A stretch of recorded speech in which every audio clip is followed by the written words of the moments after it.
Hello Chalo. So in this video, we are going to derive an expression for electric potential due to system of charges. Right? मतलब हमारे पास बहुत सारे charges हैं and उन बहुत सारे चार्जेस की वजह से एक पॉइंट P पे क्या इलेक्ट्रिक पोटेंशियल होने वाला है वो हमें क्या करना है, उसके लिए जो एक्सप्रेशन है वो डिराइव करना है। तो let's look at our system, right. So ये हमारा पॉइंट P है and these are like charges, right? q1, q2, q3 and qn, right? That means हमारे पास n number of charges, okay?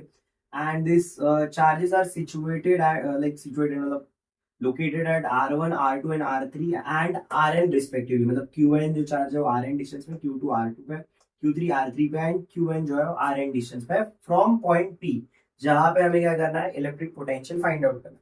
अब डेफिनेटली हमारे पास इलेक्ट्रिक पोटेंशियल का formula है, हमने वो डिराइव किया, expression for the electric potential. And ये Q1 चार्ज है, सारे पॉजिटिव चार्जेस है। Q1 चार्ज की वजह से जो पॉइंट P पे है, राइट, तो उसको ले लेते हैं V1।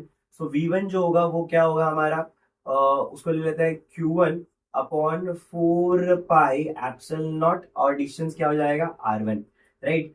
For like due to V2 जो होगा वो होगा हमारा Q2 upon 4 pi epsilon naught R2। Similarly यहाँ पे हमारा क्या हो जाएगा, ये हमारा V3 जो है वो हो जाएगा Q3 upon 4 pi epsilon not R3। And finally जो n number of charge, right, nth charge होगा, राइट, उसके वजह से जो पोटेंशियल होगा that will be Qn upon 4 pi epsilon not Rn। Okay, so ये हमारे पोटेंशियल एनर्जी है due to respective charges. Q1 charge की वजह से जो V1 potential, it is due to like because of Q1 charge at point P, so that will be equal to Q1 upon 4 pi epsilon naught and so on, right? So मुझे अगर net charge, net potential find out करना है due to all these charges, so that will be V is equal to V1 plus V2 plus V3 and up to what, up to Vn।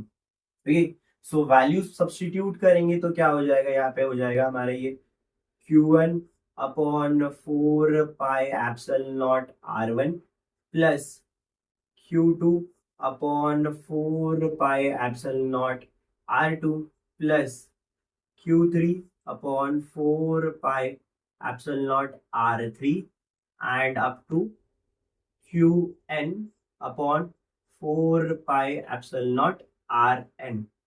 So from this, right, we can take 1 upon 4 pi epsilon naught as a common.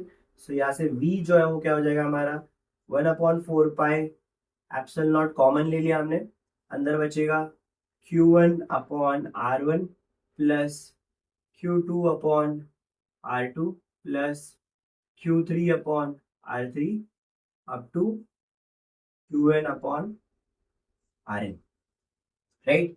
अब ये entire चीज like n number of charges है, वो n number of charges को, charges का basically like n number of charges divided by their distance from point P, right. And यही सारी चीज को, ये सारे पूरे एडिशन को हम कैसे रिप्रेजेंट कर सकते हैं, सबमेशन से रिप्रेजेंट कर सकते हैं, राइट। सो ये इंटायर चीज को मैं लिख सकता हूँ V is equal to 1 upon 4 pi epsilon naught, यहाँ पे सबमेशन ले लेते हैं, ये चीज ले लेते हैं I इज इक्वल टू 1 से स्टार्ट हो रहा है up to n Q I upon I, है ना, क्यू आई अपॉन आर है। आई की वैल्यू 1 से स्टार्ट हो रही है, राइट, एंड वो कहां तक जा रही है, n तक जा रही है। So this is our required expression, this is our required expression, right.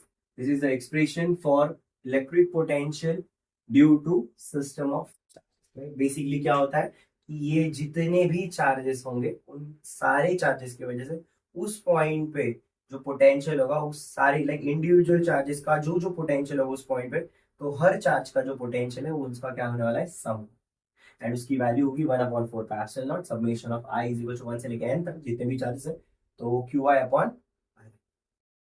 This is the required expression for our electric potential due to system of charge. I hope आपको ये डेरिवेशन समझ में आ गया होगा। अब नेक्स्ट वीडियो में हम potential energy का एक्सप्रेशन फाइंड आउट करेंगे इन डिफरेंट डिफरेंट केसेस। चलो तब तक के लिए बाय बाय।